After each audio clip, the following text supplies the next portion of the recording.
Welcome to Cosmic Comics, Games and Collectibles, your zen of geekism. We carry comics old and new, magazines, toys, games like Pokemon, Magic, D&D. Want Godzilla, Ultraman, Star Trek, Ninja Turtles, Funko Pops?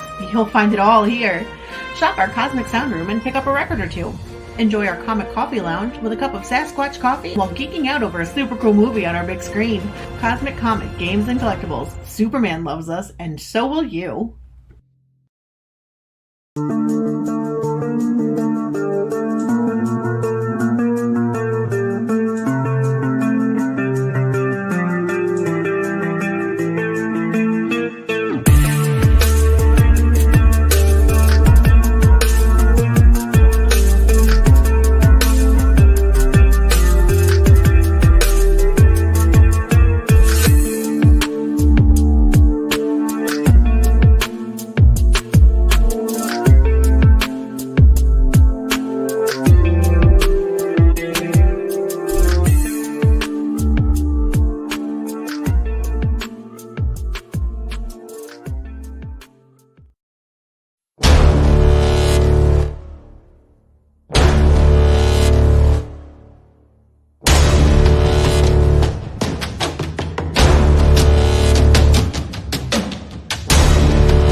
Hi everyone, Jason Hunt here, inviting you to join us every Saturday morning for news. The week's headlines in science fiction, fantasy, horror, comic books, video games, plus Comic-Con updates and the weather, and the occasional interview along the way. We call it Good Morning Multiverse. We hope you join us every Saturday morning at 11 a.m. Eastern, 10 Central, right here on Sci-Fi for Me TV.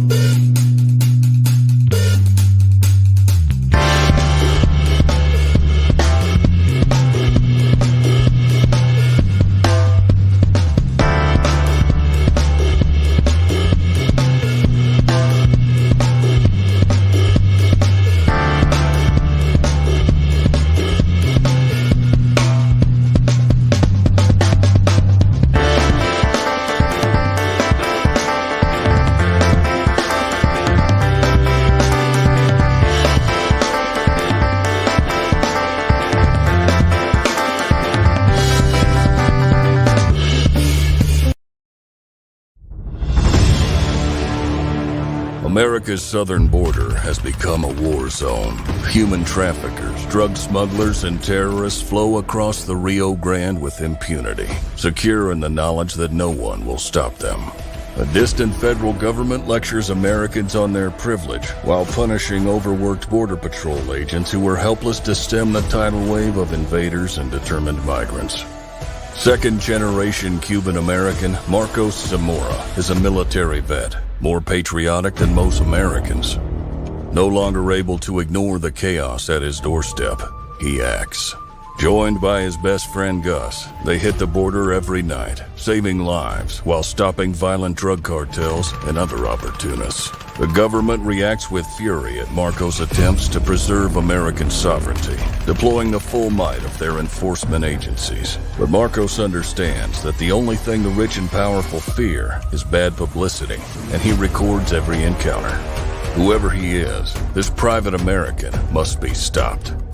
Illustrated by Richard Bonk and written by Eisner winner Mike Barron, Private American is his version of Captain America, and maybe a little Punisher, taking part in this ongoing, violent, and very real battle of good versus evil in the war for American sovereignty.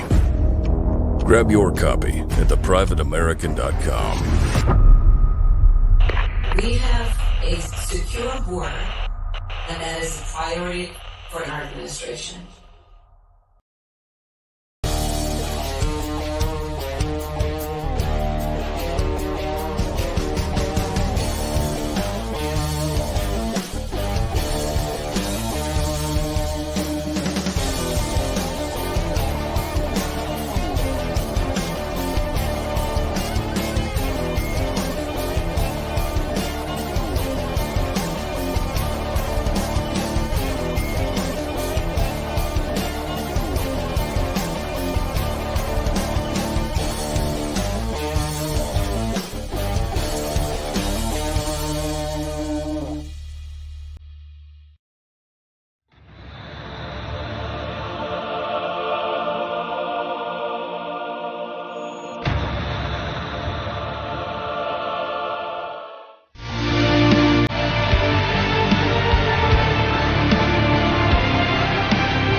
And good evening, everybody. I am RJ Carter, Senior Managing Editor here at CriticalBlast.com, Chief Envelope Licker for Critical Blast Logistics, Myopic Proofreader for Critical Blast Publishing. And yes, I still do help people with their data needs with my 35 years of IT and data design and development with your crowdfunders, because those things are kind of tricky to figure out sometimes. I am surrounded by cardboard tonight because I got the final piece of the puzzle in for shipping this beautiful little campaign called Tropical Magics. So if you were a backer of Tropical Magics, watch your email because you will get a notice.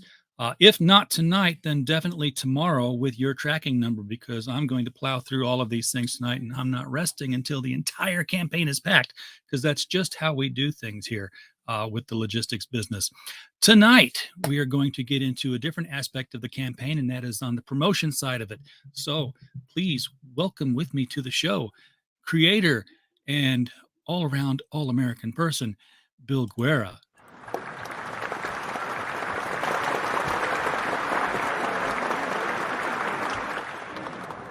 Bill, welcome to the show. Hi. You're in a bit of a fog there, it looks like. Yes, something's wrong with my camera, I guess. I was trying to fix it. You have dogs? No. Okay, so they're not licking the lens. Yeah, it looks just like that, doesn't it? I tried cleaning it. I'm in high def, believe it or not. I guess I'll just have to get a new cam. Is the house on fire? I mean, come on. No, I don't even smoke. Well, that's okay. We will plow through things here regardless. We have a full chat here tonight, including yourself. You're out there interacting. That's always cool when the creators are doing that. Mike Walters has stopped by to like and share the stream. Thank you, Mike. Do appreciate that. Get this out in front of more people so they can all see this project. User 123, 103 years ago. That is pre-internet. I don't know how you pulled that up, but hello to you and thanks for popping in. That's some Back to the Future stuff. I know it. Is that John Teeter? John Teeter, is that you, sir? If you don't know who John Teeter is, that's a rabbit hole of internet fun that you can dig into. Pops is here with a usual hey yo. Captain Finity offering a toast, and to you, sir. This is I was telling Bill before the show. This is my first time. I just opened this. I have not drank from it yet. I've sniffed at it. Smells like beer. It's only 4.7% alcohol. Yeah, it smells like beer and not chocolate. You know, there used to be a hamburger joint near where I lived called Johnny Rockets, and they had chocolate Coke, and I'd never had chocolate Coke before, and they literally just poured a Coke and then squirted Hershey syrup into the bottom and stirred it up, and it was surprisingly good. Really? I would order it every time after that I went in. So. Oh. So yeah, if you like a cherry Coke, this is just chocolate. In fact, if you squirt it into a cherry Coke, you get a chocolate cherry Coke. So it's yeah, but then you get too many flavors all competing with each other. I know, like the orange vanilla Coke. It's too much, I think. Yeah, and I never really got the flavor out of the cream soda Dr. Peppers that they put out because it was a mix of Dr. Pepper and cream soda. So it's like when we were kids at the 7-Eleven, you know, little of this, little of this, little of this, little of this. And it tastes like nothing. It's all just flavored sugar water in the end. So it doesn't taste like anything except sugar and carbonation. Mm-hmm. User 123 says, cool trailer. Mike Walters said, just started covering DC's All-American Comics a few months back. Yes, on his comic book retrospective show that he does on Fridays, and we're going to be interviewing Mike about that real soon to come up on next Friday, either this Friday or next Friday. It's coming up soon to go over what his show is all about. Who else is in here? Harrenberg is in the chat. Hello, Harrenberg. Haven't seen you in a while. Yes, this is right up your alley. Harrenberg will and Super Gals. In fact, if there's not a crossover between your two properties in the near future, it's criminal. The second graphic novel of Super Guests. Thank you. That's what Harrenberg does. He drops links. He is one of our best wrenches. So thank you for that. Wow. Out of breath. And now let's see if I throw up. Off camera. I can taste the chocolate. Do you taste the beer? I can taste the beer. It's still a weird combo, I think. Well, it's a port, and it it's kind of like my first beer. You remember that first beer was no good. It was like, oh my God, why do people drink this? Same with my first coffee. I have a feeling this is what you call an acquired taste. Better you than me. Oh, it's going to go down. This is the first of 6 bottles I've got, so as long as it doesn't come back up. Yeah, it may not be a return purchase. Who knows? By the time, whoa, hello, it just kind of hit me there. By the time I get to the 6th bottle, which could be a week and a half now, maybe I'll grow to love it like I did the orange stuff. Chocolate beer is for kids. Okay, so there we go. I got my trick or treat all figured out. If I don't want to drink them, I can just put them in bags. I wouldn't recommend that. To the parents. So here you go, some chocolate for you for Halloween. Oh, so Bill, you're into making comics. This is your 2nd campaign. Yes. So you're still working on your original property. It's not like you've got. Hey, I got a whole, universe of different titles here. Is that something you'd want to build to, or is like, this is your focus? You're doing this story. This is my focus. I have 6 books plotted, so it's definitely all going somewhere. I think I had explained it last time. It was like a year ago I was on, so I guess I can say it again. Yeah, it's been a minute. Basically, the story that I've been wanting to tell is what books 4 through 6 would be. And I didn't want to George Lucas it and start on part 4 and do 5 and 6. And then like 20 years later, go back and do 1 through 3. Mainly because and then even worse, give it to somebody else to finish later on and have them just totally jacked up. I'd probably never actually go back and do 1 through 3. So I sat down and kind of figured things out so I could get everyone to where they need to be for the trilogy I want to tell. So then I was like, you know what? I'm just going to bite the bullet. Let's just sit down, page 1, book 1, and just work through it and, get to where I want to be. I figured if nothing else, it'd be a good chance for me, a good learning experience. And like, I had worked on comic books in the past, like black and white, very indie comics. And, so like I kind of knew what I was doing, but I'd never done a graphic novel before. And a graphic novel, of course, is longer. It's more pages, more work intensive. So yes. It's a different skill set and colors as opposed to black and white. So, it was a learning experience for sure. And it took me 2 years to get through it because I was doing it on weekends and holidays and vacations and, before, after work or whatever. So, it took what felt like forever to get through it. And, but at least I have a starting point. I've got the ending point, and I know each book, like certain things that have to happen. Oh, I don't know about being George Martin. But he's saying it's good that you know where your story's going because George R.R. Martin does not. Oh, I get it. He can't end that thing to save his life. Right. Well, much like George Martin, I was watching. I had rewatched Game of Thrones recently in preparation for the House of the Dragon show, and I really like the whole kind of multi-generational aspect of Game of Thrones. Like a bunch of stuff happened 20 years prior, which set up the events of the show, and only some of those people are still around and stuff. And then I realized like I had been doing that myself in the graphic novels, which really comes into play or starts coming into play in this book and will be more of a focus as it moves along. And so then I was all kind of like proud of myself, like, yeah, look at me. Like I accidentally set this up the way that I was wanting to. Yeah. Oh, I need that Pee Wee Herman clip where he falls over the top of his bike and gets up and says, I meant to do that. It was kind of like that because I had realized like, I just love that multi-generational aspect. And I've always liked in comic books with, I I don't want to say necessarily sidekicks taking over the role of a superhero, because I think by now that's just been more than outdone. It's been done so much.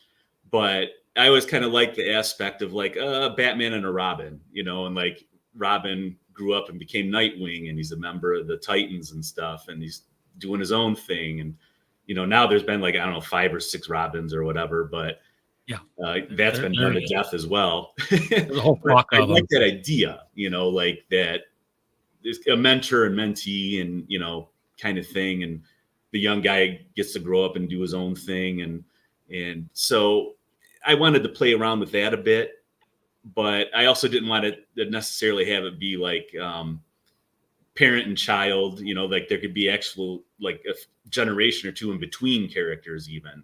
It's kind of like the mantle is kind of the important thing, as opposed to the last name of the person dressing up in the costume type thing. Yeah. I always, not always, actually, it's actually more of a recent development. I've wanted to see a hero. What happens if somebody gets superpowers, and they're, first of all, not a billionaire, and secondly, they don't have the kind of job that allows them to get out and be part of their job, like roving reporter or police scientist or newspaper photographer. Like what if you're a 9-to-5 accountant and you have meetings scheduled all day long, but you can fly and there's a fire? What do you do? How do you balance that you got to eat because you're not invulnerable, but at the same time you can do something. Yes. Now, if you're invulnerable, screw it. You don't need anything. Just quit your job and stay home. But if you need the money, and right. I guess you go superhero mercenary. But I was just thinking of that when you were talking about all these legacies. Like, yeah, Dick Grayson, he was raised by a billionaire and then he became a cop. So yeah, he can patrol the city, and if he sees something, he just changes costumes. Which is kind of weird because you'd think he could yell, "Stop, police, and here's my gun, and I'm going to arrest you." Well, wasn't his thing he was a cop in the day and then he was Nightwing at night kind of thing? Yeah. So he doesn't sleep. There's that much already established. He's yeah, when do these people sleep? That was one thing that I actually thought about when plotting out both of these books. Was I was thinking, like, when are they going to get any sort of rest? Because I don't want to do a scene of like, oh, I have to eat dinner, or like I have to go to the bathroom or something like that, like, but I want to also kind of imply like time's going by, things are happening. So I've been trying to space things out, like with a caption, like the next day or hours later. So you can, and just there's nothing wrong with that. I love those things. Like, oh, okay, they must have got something to eat, or they took care of other things, and now here we are. I miss those kind of narrative boxes. You turn the page and it's like, meanwhile, back at the Hall of Justice. Yeah, I love those boxes. I mean, I am not afraid to use caption boxes, and I'm not afraid to use thought balloons. Because thought balloons is something else which has gone bye-bye in the last, like 15 years or so? The medium it was, that we were in that person's head. Right. And we knew what they were thinking. Yeah, like, that's why you can't have these wholesale changes of characters, because it's like, no, we know what they've been thinking for the past 60, 70, 80 years in some cases. Like, I don't know. That's a whole other argument. I gave them Tim Drake. I said, okay, you can have Tim Drake because apparently this is a very sweet beer. I've got a gnat in here and he wants it. And for some reason, I'm defending it. But with Tim Drake, I was like, okay, yeah, I know we've got 30 years of Tim Drake is this way. Like, but reading comics is like watching a surveillance camera in a TARDIS. It distends time. Like, we met him 30 years ago and he was 14. Like, 30 years later, he's 16. They've given us both those numbers. So like, okay, he's a 16-year-old kid. He's still figuring out who he is and stuff. I can forgive that.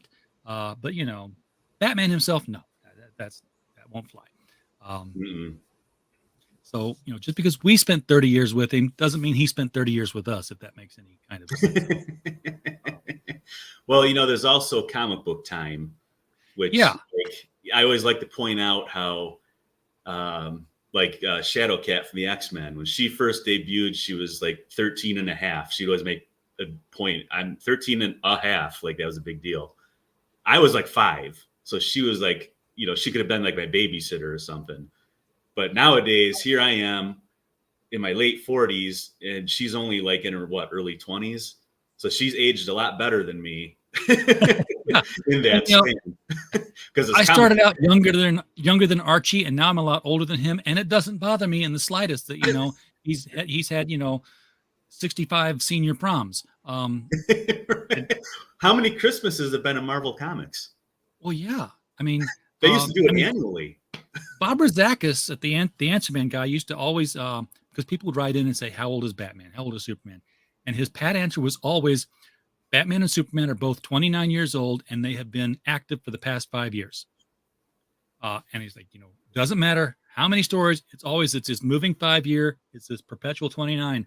And that worked great until Dick Grayson said, you know what, I'm going to be Nightwing now. And it's like, it just pulled the plug out of the clock that was stopping it, and it was allowing that thing to move forward, because now we got a new Robin, and he grows up, and we get another Robin, and he grows up. I'm like, he ain't 29 no more. That's just not freaking possible. And how many Robins have there been? Because when they did the new 52, they tried to say like, oh yeah, Batman's origin, it's all still there, including the 5 Robins, but he's only been around for 5 years. That's 1 Robin per year. Like, none of that worked out. Well, and yeah, there was even an editorial gaffe somewhere where Batman's looking out over Crime Alley, and he says, it was like 8 years ago today, or 10 years ago today. It's like, wait a second, you were only 8 years old when they were killed. That would make you 18, and you have a 6-year-old kid. Like, no, you have a 12-year-old kid. So, you know, there was a lot of those numbers you can't think about, or otherwise everything just comes unraveled, you know? Yeah. I was explaining to my niece about comic book time and the sliding time scale, because I was explaining to her, like, I use a sliding time scale because, like, the group that existed before the Super Gals, they were 25 years ago, and they're always going to be 25 years ago, no matter what the current date is, you know, like, so I was explaining to her how that works. And, you know, she kind of had to wrap her head around it a little bit, because it was the first time she had been exposed to that comic book time, you know, but she picked up on it pretty quick from that point. It falls apart when you tie things to it that are specific to a time. Like, for instance, 9/11. Yeah. World War II. Yep.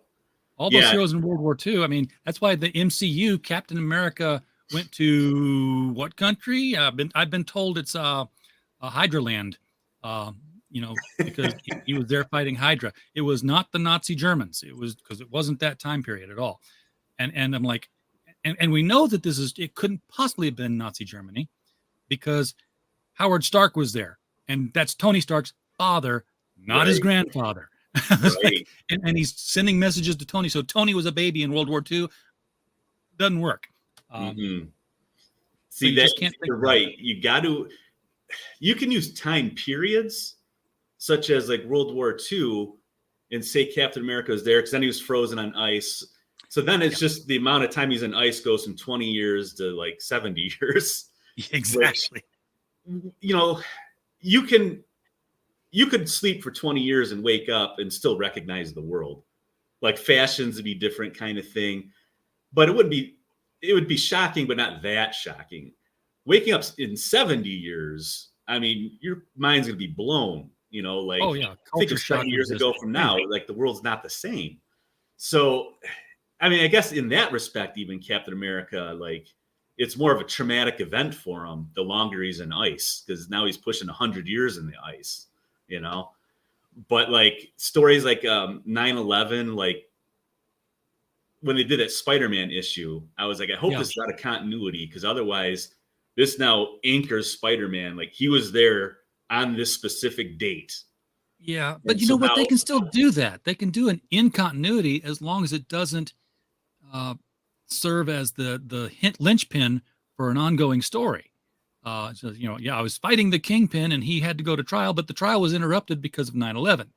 and now he's free. Now that's impacting the story. But if it's just, what they did, which was, he's there, he's helping, he sees Captain America. It was a tribute kind of thing.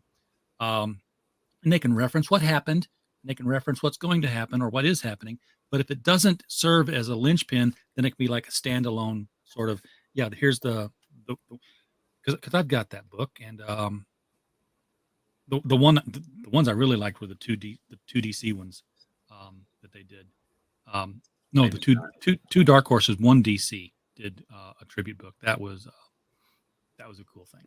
I mean, a tribute's one thing, but trying to squeeze it into like continuity is what I hate, because I don't mean just 9/11, but all of the big events, world events, because then you're tying stuff in, like Captain America and the Secret Empire, and when it was supposed to be like Richard Nixon was the head of the Secret Empire, and you're anchoring him to a specific time frame, so like it doesn't keep it timeless that way.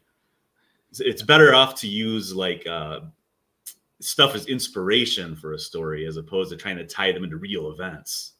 Post 9/11 should have been a completely advantageous and profiteering time to publish some Captain America stories, because that's what he was good at. He was the American propaganda machine. A decent writer of men's adventure stories. It's like, yep, we're taking Cap and we're parachuting over the Middle East, and we're going to have some Captain America stories that are just like when he was in the army in Germany, changing costumes behind foxholes and stuff like that. Fighting Hydra. Fighting Hydra. Because Hydra would have been behind it. So you've mentioned graphic novels a couple of times here, and I did not realize that these were not floppies, the Super G.A.L.S stories. How thick are these books? Well, here's the first one. I'm trying to make sure the light's not shining off the plastic. But this one's 68 pages. It's a full book there. The second one is going to be a little bit shorter. It's 60 pages. I want to go 48 pages moving into book 3 and forward. I gave myself the extra, what turned out being 20 pages in the first book, because I was kind of feeling out everything as I was working. And I like to draw in bigger panels. I'm not like a little panels kind of guy. And then it's a work in progress learning stuff. So I was able to kind of trim it back a little bit for book 2, without cutting out content. And, it's 68 pages for book 1 and 60 pages book 2 of story. That's not like, I'm not throwing in like sketches or stuff like that and calling it. Those pages don't count. Right. That's the way I look at it. So, it's, like I said, I want to go for 48. So like what they would always call the prestige format books back in the day. Nowadays, I guess they just call them graphic novels. But, it's got the thicker covers and everything, and the spine to it. So, yeah, they're not floppies. Okay. User 123 says he got the first one, was really good. He can't wait for the second one. And Herwenberg says, it looks like the two graphic novels have different sets of female characters. So I think you explained a time variance, but was that 25 years between book 1 and book 2, or? No, it's the same team. There's just that many where they can actually staff 2 teams, basically. Oh, okay. It's Super G.A.L.S Unlimited now. Kind of think of it a little bit like the X-Men blue and gold teams back in the 90s. And basically, there's a reason why I'm staffing them with so many bodies right now, but I can't really go into it without spoiling future plans. Well, let's take a quick look at the campaign here. It's not an overly complicated campaign, folks. So while we're sitting here talking about it, I'd appreciate it if you would click on the link under the video, and let's see if Bill can leave here tonight with a number other than 0. This was launched this afternoon, so we've got an opportunity here to get this thing rolling. It's only a $1,500 fixed goal, 60 days to get there. Don't wait till day 59 because you'll forget. True. Yeah, I wanted to keep the campaign simple. So you succeeded. Yeah, I mean, I did like, want I missed something. It's all on one screen. And, nowadays everyone complains about paper shortages and everything else. So I didn't want to have like posters. And then like, now I'm waiting an extra, 3 months for the posters. And so I just wanted to keep it very simple. Yeah, I had to wait an extra 2 weeks for these trading cards to come in. See, I thought about trading cards, but then I didn't know how long the wait would be. And I was like, let's just keep it simple. If you schedule it and you tell people this is the actual date, then they're usually okay. So this is the Guild of Augmented Law Enforcement Specialists, fighting crime in a future time. No, that's a different. The Cops. Yeah, I remember that show. Yeah. Now, the team was named by my former writing partner who unfortunately died a few years ago. He was the writer and he loved his acronyms. So I personally hate acronyms, but there you go. That's the origin of the name. But it works. So you can get this graphic novel in digital. And I know that we've got plenty of people in the chat who have to have digital for either they don't want to pay overseas shipping, understandable. Yes. Or you just don't have space. That's another. I do have like, not to like sound like I'm bragging, but I do have some fans over in like Western Europe, and they do not want to pay like $60 for like a $20 book. Oh. And like you said, I can totally get that. Yeah. So talk to us. We can help you with that one. Like, can you make a digital version? And so I said, yeah, why not? But if you do want to get physical, the Loyal Sidekick is here, $20 for the graphic novel, and it will be. Now, does this net is bugging me? How did he even get in here? Oh, I know how he got in here. It was in your beer when you opened it. Yeah, he's flying around drunk, which is why I can't catch him. He's just doing loops. Does the Loyal Sidekick come with the PDF? Because I know a lot of campaigns are like, when you get the physical, the PDF is always added onto it. I just had the physical copy. Okay. Because I built the campaign around the physical copy, basically. That is the object of the whole thing. And of course, you do have the backup, the catch-up tier, which I love seeing those. So for $45, you can get book 1 and book 2.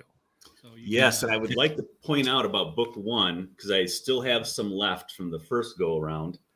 And these are the first print. So inside in the legalese, it specifically states first printing. So there's 15 of these available of the bundle pack. And those are like, they're the last 15 of first print of book 1. From this point, anytime I reprint book 1, it's going to be labeled as second printing. And I'm probably going to alter the cover a bit, maybe change the color or something. Yeah, you can just say second printing also on the top of the book somewhere unobtrusively. And that's enough. That. But so I just want to point out, this is the first printing. So anyone who missed the first go around, this is your chance to have that first printing in your hands. Didn't run out and kick off another print run, folks. So the collectability of it has been left, the integrity of the collectability has been left solid. So you can get Left Far Behind and Theater of Pain. Now, I'm curious about the cover on this one here, because that's an awfully pastoral and idyllic setting for Theater of Pain. We're surrounded by, I cut them out whenever I made the label. I said, "Oh, Theater of Pain, they're going to be standing, where did I put it? They'll be standing on like a barren apocalyptic place with thunder moving in. This is the Theater of Pain." Well, there's a reason why. For one, I just like 3-word titles. I just think that they're kind of cool. But also the real reason is the Theater of Pain is in reference to an underlying current that's going on among the team. Because in the first book, I guess I can say this without giving too much away because people have read it, but someone dies at the end of it. And so in this book, it's only like 2 weeks later, so they're still reeling from all that. Okay. And so the team that you can see on the cover of book 1, they're basically told. Am I hearing an echo? Is that me? I don't know. I moved my microphone around here because there's noise in the other room, and I want to make sure that Oh, okay. Parabolic mic shouldn't pick it up. It should only pick up what's directly in front of it. Okay, so the team that was in book 1 is basically told. I'm still hearing that echo. Hold on just a second. I'm not hearing it, so it's not going out, at least. Okay. Oh, yeah, that seemed to have done it. Okay. So they're basically told, you're all on vacation because, you went through this big ordeal. Someone died. You got to take a break for a while. So the remainder of the team has to step up and kind of take care of things. And this takes place. I always wanted to do a story in a hidden land, like Marvel has a savage land, Valiant goes far away. So I have this place. It's deep in the Amazon. It's called the Nexus. And there's a portal there that's basically going haywire.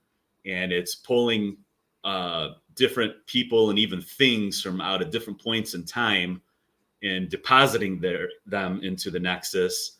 And things are understandably going crazy. And so that's what brings the super gals down there to see what's going on. And then, you get to have superhero fun that way. So that's the idyllic background there, because they're basically in the Amazon in like this kind of hidden land there. And I just really wanted to have a fun time drawing like dinosaurs, knights, cowboys and Indians, samurai. There's even some laser troopers like from somewhere in the future, just like stuff that as a kid I just thought would be fun to do. It's not like when they did Crisis, you had dinosaurs running around downtown Manhattan with UFOs shooting at them. Just like all time just kind of converged, which was kind of fun. Eric Boyd too. Yeah. Eric says he's got a pending Ashcan comic coming up with all female characters on a team. The She Agents, another acronym. So, and he's sharing this stream on Twitter. Thank you for that. Appreciate it, Eric. And when you get that thing closer to launching, reach out to us and bring you on the show, and we'll take a look at the She Agents. So now we've got Heroinberg, Super Gals, and She Agents. This could be there's a crossover, a 3-way crossover waiting to happen. No, don't say 3-way with all female teams. That just is going to be a YouTube flag us like crazy. I meant it in the Comics Code approved way. Yes, there we go. Me and my dirty mind. For Cosmic Being number 1, which means there's going to be a second one down here, folks. So stay tuned. You get the Ultimate Fan Pack, and with this, you're going to get the graphic novel. Both of them. The first one, both graphic novels, 3 9x12 prints. That's bigger than a comic. That's bigger than a comic book. That's almost Golden Age size. Yeah. There's the 1, the group shot. 2 is of the butterfly, and 3 is of All American Girl with her 2 inspirations, Sentinel and the All American up top. All right. Those look. They're on really nice thick paper and everything. And a double page spread of the Super Gals dressed as the various Lantern Corps members. And let's bring that up here. Oh, come on. Don't double click. So there you go. There's the entire emotional spectrum in another universe with the Super Gals in the costumes. Right. I just did this one for fun, and people seem to think it was pretty cool. So I figured, why not sell it? I love that kind of stuff. I mean, I was at a Chicago convention in the late 80s, and I saw a guy who was drawing like the entire cast of Archie at Riverdale High, but they were all wearing Legion of Superheroes costumes. So there was enough for everybody on both sides, and it came out to be a pretty cool pick. That's awesome. For Cosmic Being number 2, again, you get both the books, you get the 3 9x12 spreads, but this time you're going to get them.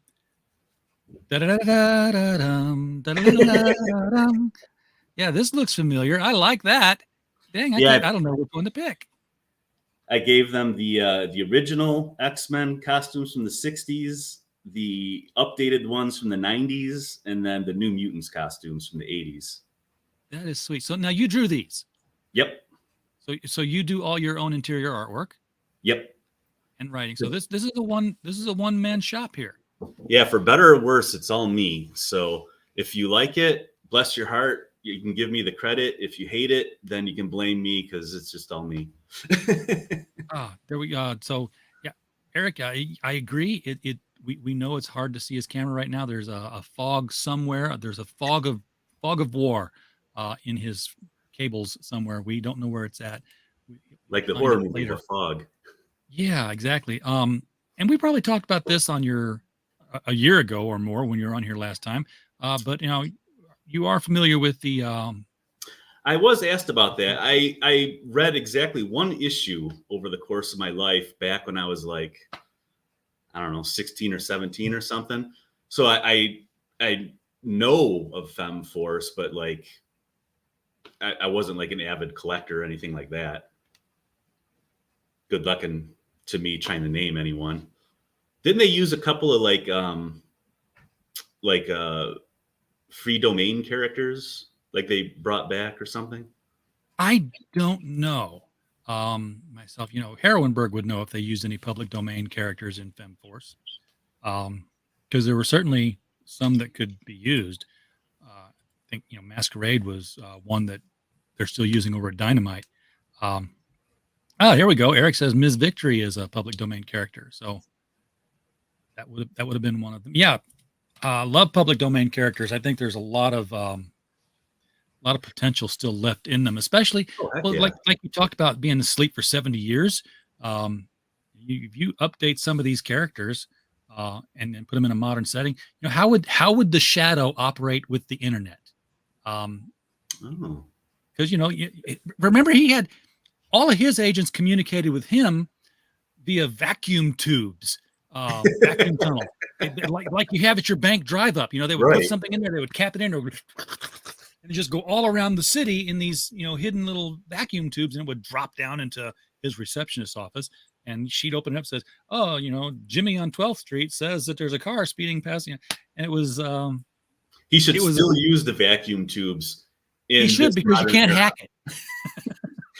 Well, yeah, I guess, yeah, because if you tried to hack the tubes, you'd compromise the tube. It wouldn't work right anymore, so it'd be obvious someone was doing something. That would be great to have him still work analog, everything analog, which is what he's off the grid. He's a shadow. Yeah, it'd be cool just seeing characters like the Shadow or Doc Savage, who I'm not too familiar with. And I'm sure these characters have owners, but they seeing do. them kind of together doing stuff would be neat, I think. Yeah, as they're definitely old enough to be in public domain, but they're trademarked by their respective holders, so that it makes it impossible to use them in public domain. It's not like Tarzan. Tarzan, you can write any Tarzan story you want, but Tarzan is trademarked, so you can't call the book Tarzan in the Lost City of the Amazons, or Tarzan and the Super Gals in the Savage Land. You can say the Man of Super Gals in the Jungle, and you can have him in there, and they can call him Tarzan, and he can respond all you want. You just can't put it in the title. Oh yeah, it's like the Shazam Captain Marvel thing. Yeah, you can't call him Captain Marvel on the book cover or the title or anything. Well, they've totally given up calling him that in the story too. Well, true. Yeah.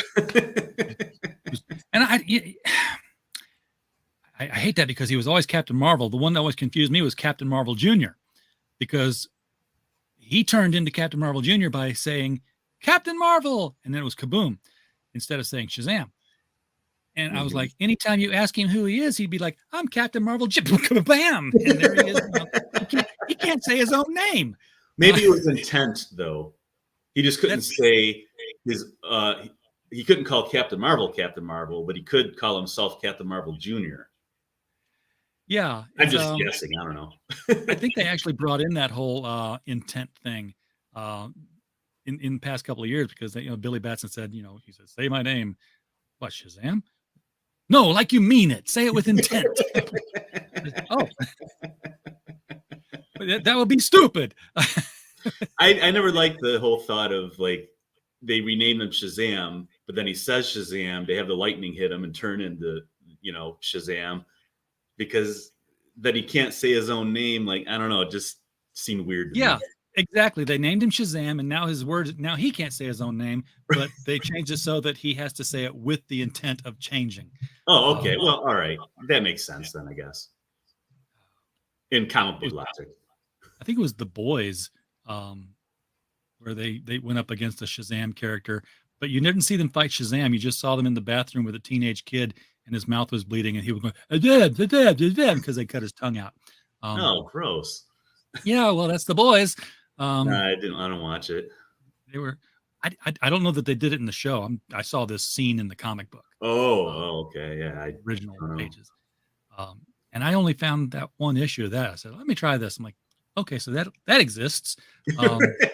That's the way I am. I like my superhero comics like old school. Like these graphic novels, they're all ages. Anyone can read it. Like I miss that kind of stuff. And I always told myself, if I ever got to make comics for myself or anywhere, I want to do it so just anyone can read it. I loved reading comics ever since I was like 5 years old. And like I learned how to read from comic books. Yep. And I wouldn't necessarily always understand everything that was being talked about, but I could follow the story, and like it made me feel smart because I was following the story even when I was this little kid. And even like going back and rereading some of those books, like as an adult, I was like, oh wow, like a lot of this stuff like flew right over my head. Yeah, a lot of it. That's like a sign of a good comic, I think. A good clever writer will do that. I mean, I was reading in kindergarten, and nobody knew I could read, and I didn't tell anybody because I thought everybody could do it. I didn't think it was special until they found out in first grade that I could read. And I mean, read. I tell the story. The teacher was holding up the big placard with, and reading it aloud to the class. Follow the bouncing finger, and I'd already read it and was playing around and fidgeting. And she asked me, like teachers will, said, "Would you like to read this to the class?" So I did. And it had words in there like chlorophyll and photosynthesis, and I just flipped right through them. And because I read The Flash. He fought the Floronic Man, and that's how he defeated him and all that stuff. Poison Ivy, same way. Batman takes her down with some. Never mind. It was just. I surprised my teachers when I knew what the word omnipotent meant when I was in like first or second grade or something like that. Yeah. Like, that's just a normal comic book word. Doesn't everybody know what that means? Exactly. Yeah. Ask me about antimatter and matter. Don't let the two touch. Right. It'll blow up real big. Exactly. I mean, comic books are really good for kids to read because of their vocabulary. And like we were saying, a well-written book, when you're a kid, you can read it and get one thing out of it. And when you go back and read it as an adult, you can get a whole other thing out of it. And that's a sign of a good story. And it's crafted well. And I don't know that I'm that good of a writer yet. Hopefully I'm decent enough where something like that can be done. But yeah, I mean, there's so many examples of stuff. If we had the time, I'd go on all night about like, these books where stuff was going on that I just didn't get as a kid, and it didn't dilute my enjoyment of it. It didn't make me feel like, I was frustrated or anything like that. So there's a lot of magic to comics, the stories and pictures, the whole medium, the storytelling medium is so much fun. There's so much magic to it. And I feel in some ways, because of just, I don't know, modern politics and everything, a lot of that fun's kind of been taken away, a lot of that innocence. And I'm just trying to do my little part to bring that back, whatever I can do. And there were things in there that they just kind of glossed over real quickly. It's like I remember I was reading Green Lantern, and Hal Jordan and Carol Ferris went on a camping trip, which led into an adventure. And they get up the next morning and they're sitting by the campfire, and she's wearing this night shirt, and he's wearing, he's shirtless and he's wearing these pajama pants. I'm like, yep, they just woke up, And then I went back and read it as an older teenager, and I'm like, wait a second, that shirt matches the pants. Oh, well, it's like the whole West Coast Avengers story when they went back in time, and Mockingbird was all mad at the Phantom Rider, and she let him die because he had, let's say, taken advantage of her. And I didn't even realize that when I was a kid. Like, that was one of those over my head things. Yeah. It wasn't until I was an adult I was like, oh, I got West Coast Avengers had that scene where Hawkeye walks in the room and you just see Tigra's leg up in the air, and you hear this grunting sound. And he's like, do you have to do that in here? And then the camera pans around, and she's like, doing stretches or something. And just like, you were definitely meant to think something else if you were an older reader. Right. So what do we got going on in the chat here? Didn't know there was an issue out last year. Well, see, now you can catch up. You can get them both, Eric. Oh, thank you, Eric. That's nice of you to say. You will not be disappointed. Thank you, Heroin Berg, for suggesting people hit the like. I never asked for people to hit the like. It's just kind of, hey, like my channel, please. It's a little beggy, but I do ask people to share it because that's more important for my guests. That it puts them in front of more eyeballs. You know people that I don't know, so your shares help with that. Herrenberg has a character with an extra action. Darna can say her name, but she has to swallow the power stone to become Darna. I'm not even going to ask how she gets the stone back. The stone, yeah. That was the first thing I thought of. Like, if it's a pill, okay, whatever. But a stone. Yeah, if it's like an underdog vitamin, I'm cool with that. But or some Miraclo. We talked about that just earlier this week. How many druggies there were who became superheroes? Because that's what they did. They just swallowed a pill and there we go, or breathed in a poisonous gas. Well, remember Ant-Man in the early days? It was all in the pill. Well, first it was gas in the canisters on his belt, and then it was always he's having to swallow pills to shrink and grow and everything. And I remember thinking, like, when I was a kid, like, that's got to be so not convenient. Like, you got to dry swallow a pill to activate your powers. And then, you got to have basically pepper granules in your pocket so that they're pill sized when you're an ant size. Like, because I gotta get this pill down my throat. Well, I assume the pills just changed accordingly, with them, but you never know. They might as well have. Yeah, everything else did. Shrinking heroes always mess with my head. They're hard to do because I have one, the butterfly, and they're hard to do because I've realized if I draw the butterfly at let's say real size, you're not really going to see her. You'll see her wings, but not her. So you have to draw her bigger so you can see her, but then you can't really put a lot of detail into her because you're drawing her smaller. So either then you have to zoom that camera in to make her bigger, then everything else kind of gets cut out because you're not seeing around her. So yeah, it's really tricky. Some artists can pull it off really well, others can't. And I'm really learning with that myself. I can deal with it when they're like, they go down to doll man size, or even the atom bouncing off of, erasers and hitting somebody with this 180 pound punch at, 2-inch size. But it's when they go subatomic.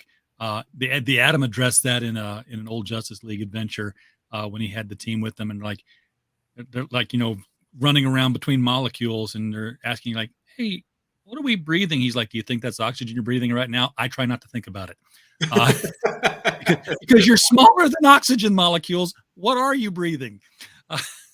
Wow, yeah. See, stuff like that. If I ever think about it, I just kind of push it out of my brain. Because John Byrne once said on his forum that if you're asking all those questions all the time, like basically it's just time for you to stop reading comics. Like you just have to kind of just accept that this is happening, and then you can enjoy the story. When you're like nitpicking it apart, like forget it. You're not going to enjoy it. The creator's not going to like it because they're going to get bombarded with questions. Or what are they breathing?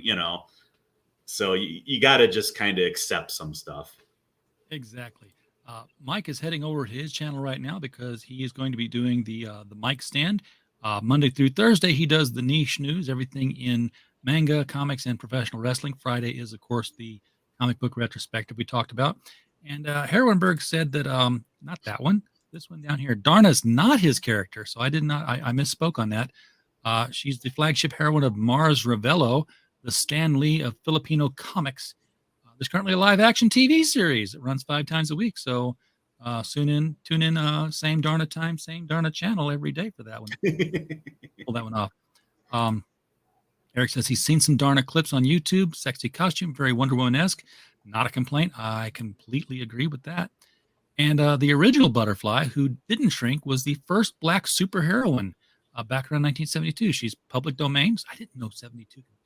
Wow. 72 was just 3 weeks ago, Bill. Before my time. 72 cannot be public domain. I refuse to accept that. She's public domain, but there's an indie publisher in North Carolina reviving her as a new character. So I wonder who did publish her. I should know the 1970s because it was just DC, Marvel, and Charlton at that time. Wasn't there Atlas for a little while in the 70s? It was Atlas for a while, yeah. That was mostly like Marvel guys, wasn't it? Like disenfranchised Marvel guys. Well, Marvel, I think Marvel acquired the Atlas comics. Yeah, because Marvel did that whole Agents of Atlas a few years back, and I think that had all the Atlas comics characters in them. Eric, come over to my show more often. You have all the answers. It's Skywald, who I don't know. So I'm going to have to look. I'm drawing a blank on that. Wow. The closest I got to that is Skywarp, the Decepticon. Yeah. Whenever I would get one of these off-brand comics as a kid, I would just love it. I'm like, there's something else other than, the Marvel and the DC universes. Because I didn't really get that until, my dad brought home a bundle of comics from a friend of his who worked at the printing plant in Sparta where they were all made. Oh, wow. That's why I was into comics so much. They were free and they were plentiful. Because everyone took home the overprints. But around a certain time, they started printing First Comics, PC Comics, Red Circle Comics. And I was reading American Flag, and I knew that I shouldn't be, but I didn't know. Ms. Mystic, Star Slammers. There was just a plethora of things. It's where I found Mike Grell's John Sable Freelance was through that new indie movement that was big enough to be a little bit more mainstream than garage comics, which I didn't have access to. Yeah, you did really were a lot of indie stuff back then, because I was always a Marvel kid, and I kind of had my minor in DC, but I never really got into like the more indie stuff. I got my comics from 7-Eleven off the spinner rack. So if you found any sort of indie comics there, it was few and far between. Yeah. And their 7-Eleven was 35 miles from me. So mine is down the street. I was in farm country, but okay. But Four Color Press was in Sparta, Illinois, and it employed a lot of people. So my comic shop was yard sales. Yes, yard sales were huge for me. Yard sales and flea markets, because back before they did like the Marvel Epic collections and stuff like that, the only way you could read a lot of these was if you found the actual comics. And it's like I didn't even care if they're in bad shape. I just wanted to be able to get the comics and read them. And I was always a big Avengers guy, so like I always wanted those. Skywald published a Ghost Rider character called Hellrider, and he rode a motorcycle. I wonder if he's public domain. Well, Ghost Rider was originally the Phantom Rider in the Old West. Yeah. And he is public domain if you call him Phantom Rider. You can't call him Ghost Rider because... Well, he's a tricky one because Marvel does still occasionally use Phantom Rider. Yeah. So his physical appearance, like I wouldn't touch that one with a 10-foot pole because I know you would get a letter. He would have to look the way he did when he first came out, and you wouldn't be able to use it.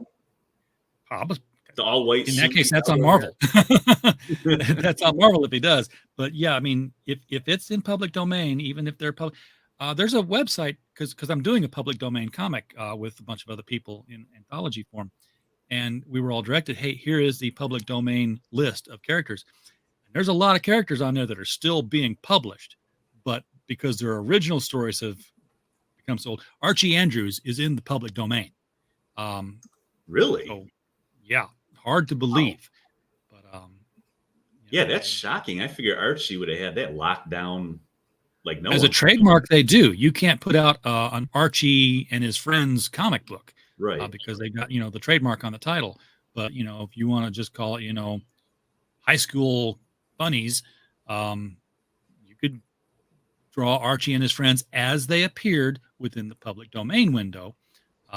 So, I wouldn't mess with that still because I think everyone's waiting for Superman because he's supposed to hit the public domain in what is it, 2029 or something like that? Yeah, right around the corner. And I know there's people like just salivating, waiting to get their hands on doing a Superman story, and it's like, okay, but you can only use Superman when he could leap tall buildings in a single bound, and he had like the different S shape on his chest and all that. Yeah. Like, I don't think they quite realize how different Superman was. Like, he would just chuck people out of windows and stuff like that. Yeah. Yeah. He just broke through the governor's door and then flew him off to the execution chamber to get that pardon in time. Cause he's like, this guy didn't do it. Sign the pardon. He's like, yeah. Like Superman was a different character. So was Batman. He used to walk around with a gun and, shoot people dead. And, these aren't the characters we know, now, because these are the 80-plus-year-old versions of them. So I think there's going to be a lot of craziness for a few years when all these characters start hitting the free domain. I think there's going to be lawsuits. There's some lawsuits won't hold any water. Some will. And I'm kind of just like, I feel like that Michael Jackson picture when he's got the popcorn sitting there eating with the smile on his face. Like, I just want to see what's going to happen when all that goes down. It'll be a good time to be a copyright attorney, because you'll either be prosecuting or defending, and either way, you're making money. It'll be. I'll watch. I have heard. Zach also talked several times about wanting to do Batman as soon as it goes public. We'll see if that ever happens. Zach, that's who I had in mind. Yep. Because now he's the kind of guy who likes to dot his I's and cross his T's. So if anyone's able to do it and get away with it, I think it'd probably be him. But he's also someone that the mainstream doesn't like.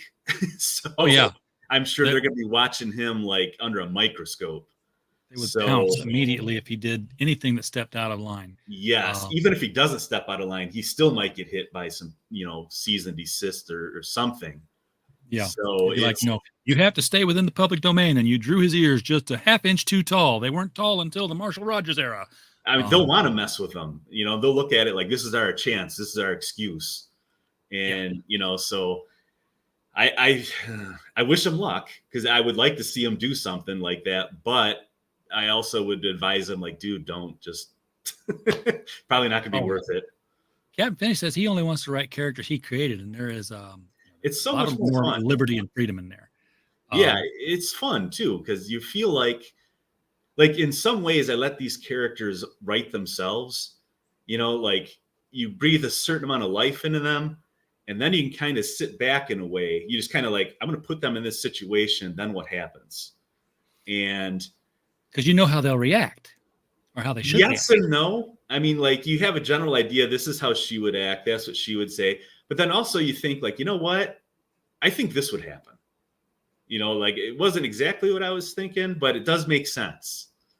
And so that's what I mean when I say like I kind of let them write themselves in a way, with ultimately keeping my eye on this is where they need to be, by a certain point. But you won't be able to do that a lot with a corporate owned character because ideally you have to put the toys back in the sandbox when you're done.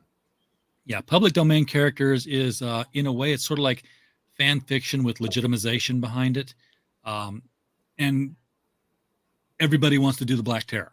I mean, It's the only public domain that anybody cares about because everybody's doing the Black Terror. And there's that one good book right now. What's his face is doing about it. Von Klaus. Yes, Von Klaus. I was thinking Terror in the German name, Trenches. but yeah, his book looks really cool. And didn't he get messed with by someone about his book? Well, somebody was trying to call it a Punisher knockoff, and I'm like, oh, you guys. No, other way around, actually, guys. But he's sticking with the well, he had some beheadings or some violence on one of his pictures, and Indiegogo said, yeah, you can't do that. That was Indiegogo is right. Yeah. And Indiegogo is notorious for letting you run your entire campaign and then finding a reason to stop it after you've collected all your money, but they haven't given it to you yet.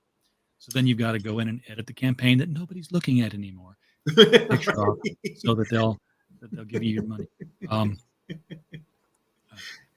So Brenda wants to know how many Super Gal comics there will be. I want them all. I think you said there were going to be 6 total. 6 are planned, and by hook or by crook, I'll do 6. You know, I don't know how long it'll take me to do 6, but hopefully no more than a few years. But yeah, 6 is what the plan is. And I even have ideas for beyond that, but I wanted to keep it within the realm of doability for the time being. I didn't want to go out like, oh, I got 20 books planned, you know? Well, I can tell you now that since we have started, you have kicked off what we call our shake and bake moment, Bill. And it goes a little something like It's shake and bake, and I help. And that goes out to the folks in the chat who helped get this thing kicked off. You're at $106, almost 10% down on the way to goal, 60 days to go, but not a terrible start. Folks, please do share the video with people and let them know your enthusiasm for this project so that get this thing to become make it come to fruition. I knew a couple of people signed up there because my phone was making noises off to the side. Oh yeah, you were getting the little notations from Indiegogo. Hey, back of this, back of that.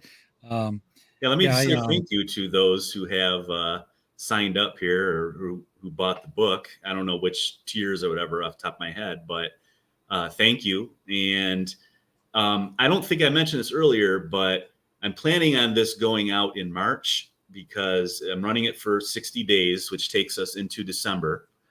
And then I'm figuring 2 months for the printer because that seems to be about the norm nowadays. Yeah. So that would be give them some time. February. So then in March, I'd be able to have the books in hand and ship them out. Excellent. Excellent. Is there anything about the, go ahead. I'm sorry. I just wanted to say that I did include a note in here that I will be including pages once I get more colored and then lettered. Right now, all the artwork is done, all 60 pages. The book is scripted, and I'm right around like 28 or 29 pages colored, although they're non-consecutive pages. So I'm like at the halfway point of coloring, and then I will be doing the lettering. That's the final step for those who don't know. And so then I'll be adding some pages on there to show everybody, like, here's what you're looking at. Excellent. All right. Really looking at. Well, Bill, thank you so much for bringing the Super Gals onto the channel tonight and for talking about, comics in general. I love conversations where we talk about the book, but then we kind of meander a bit into what we've read, what we like. It helps things flow. Otherwise, I love talking comics. I mean, I could do that all week. Yeah, same here. And I don't get to talk about comics as much anymore as I get to complain about them, and it's a totally different conversation. That's why I like talking about older comics because they're so fun, they're so great. I don't even want to talk about the current stuff. And I don't have to, fortunately for me. I mean, I've got well, the new stuff I've got is all crowdfunded stuff. I'm surprised that's where how much crowdfunded stuff I have, actually. All the good stuff is coming out indie and crowdfunding. I mean, all that stuff like Von Klaus's Black Terror looks a lot cooler than anything I've seen coming out of Marvel and DC lately. Cyberfrog Wrecked Planet looks awesome. The Wraith of God by Aaron Lopresti looks totally rad. Like, all these books are so cool. They're all owned by the creators. These guys are making money. You can tell they enjoy it, that they're passionate about it. And you're not getting that out of the mainstream industry. You're just not. Well, the mainstream industry, I've said for a few years now, is no longer being, comics are no longer being produced by people who love comics. Bingo. Yeah, it's a very good way of putting it. And, we don't have our Stan Lees, our Dick Giordanos, our Julie Schwartzes, our Roy. We still have Roy Thomas. He's just not working for any of the big two comic companies. Right. So I would love for Marv Wolfman and John Byrne and Roy Thomas and Mike Barron, Pat Broderick, all these guys who are still out here to just like, hey, why don't we just form our own company and put out comics the way we used to? Like, I would buy those comics. Every single one of them. I mean, have you seen John Byrne put out 32 or 34 issues of the X-Men on his site? Yeah, on his website. Just because he was just doing it for fun. Yeah, this is how my story would have continued. Yeah. What I would have done. And I've been telling people that's the only real X-Men series that's been out in the last at least decade, if not more. I mean, I read every issue. I was looking forward to it month to month. And like, if anyone is an X-Men fan, and I would say go to his site and read those issues. They're free because he obviously can't charge for them. Yeah. And they're complete issues. I mean, he pencils and letters it, but he doesn't ink it or color. But I mean, the work is beautiful. Top of his game. Yeah. Still. Yeah. So like you said, all those names, all those creator names, like, yeah, I would totally be into stuff they would be putting out. Some of them are retired more or less, so they probably don't want to necessarily get back into the rat race. I can understand that. Yeah. But even if they just not, like annuals or limited series or something. Yeah. I mean, I was at, again, a long time ago, I was at a convention in Chicago, and it was around the same time that DC was putting out G.A.L.S. They were kicking off the miniseries again. And it would just be a short run. And I'm at the Chicago Comic-Con, and I turn into a small room because there were some tables laid out there. I just want to see what's in there. Right on the inside of the door, there's this elderly couple with this giant painting, acrylic painting of Alan Scott Green Lantern. And I was like, wow, that's really cool. I look down, and it's Sheldon Moldoff and his wife. And I'm like, I don't mean to offend, but I didn't know you were still alive. Yeah, that's just what I was thinking. How when was this? It was the late 80s. It was about 88 or 89. Okay. And I had, my greatest Batman and Joker stories there, and by coincidence, he had stories in both. So he signed inside of both of those. It's when I pull out my greatest Batman stories now, it's like looking at a funeral register. It's like everybody who signed it is dead. Is it Jim Aparo, Dick Giordano, Denny O'Neil, all those guys. But I said, if you're still here and you're still doing art, why aren't you doing the artwork for G.A.L.S? Because those were your babies, and his sweet little wife just leaned forward and said, would you go to the DC table and tell them that? Because, he still wanted to work. That was what he did. It's such a shame that happened to so many of the greats. I mean, the guys who created these characters, who built up the industry. And when they got older, they were basically just tossed aside for the younger up and coming talent. And it was like there was no place for them all of a sudden, like almost overnight is what it seems like just looking at the comics. So it probably seemed like that to them as well. Yeah. And it breaks my heart to hear stories about William Messner Loebs and his health issues and no insurance at all to speak of because he didn't have a paying job technically all that time when he was creating legendary stories. Right. He's a local guy to me too. He's I'm in Michigan. He's lives somewhere around because he's always at the local cons here. And it's just a shame. Like you hear some of these stories, like occasionally you'll get like a John Byrne who's apparently doing quite well for himself. And, hey, that's awesome. I mean, he's done a lot of work. But all too often there's guys you're just like, this shouldn't have been allowed to happen. It's just horrible that the industry treated them like that. I completely agree. This didn't get any better. It's still just as bitter and weird tasting an hour later. Are you tasting the gnat in there? Oh, that explains it. Yeah. It's like there's always still that. It's like I chewed a Hershey's Kiss and took a swig of beer. Like, ew. Next thing you know, I'll be pouring it on top of my cereal, and it just doesn't seem to work that way. Anyhow, again, thank you for bringing the project on here tonight. Thank you for having me. And next time I'll make sure I do have a webcam, like a separate one from my laptop. So like I'll just have to pull that out and use that instead. Yeah, especially if you're going to show artwork pages off there, so the fog doesn't obscure it all. Everybody in the chat, thank you so much for being here tonight for the show. We don't have one without you. We're just a podcast falling in the woods otherwise. So we're happy that you're here. And while you were here, we just hope you had a blast. Good night, everybody.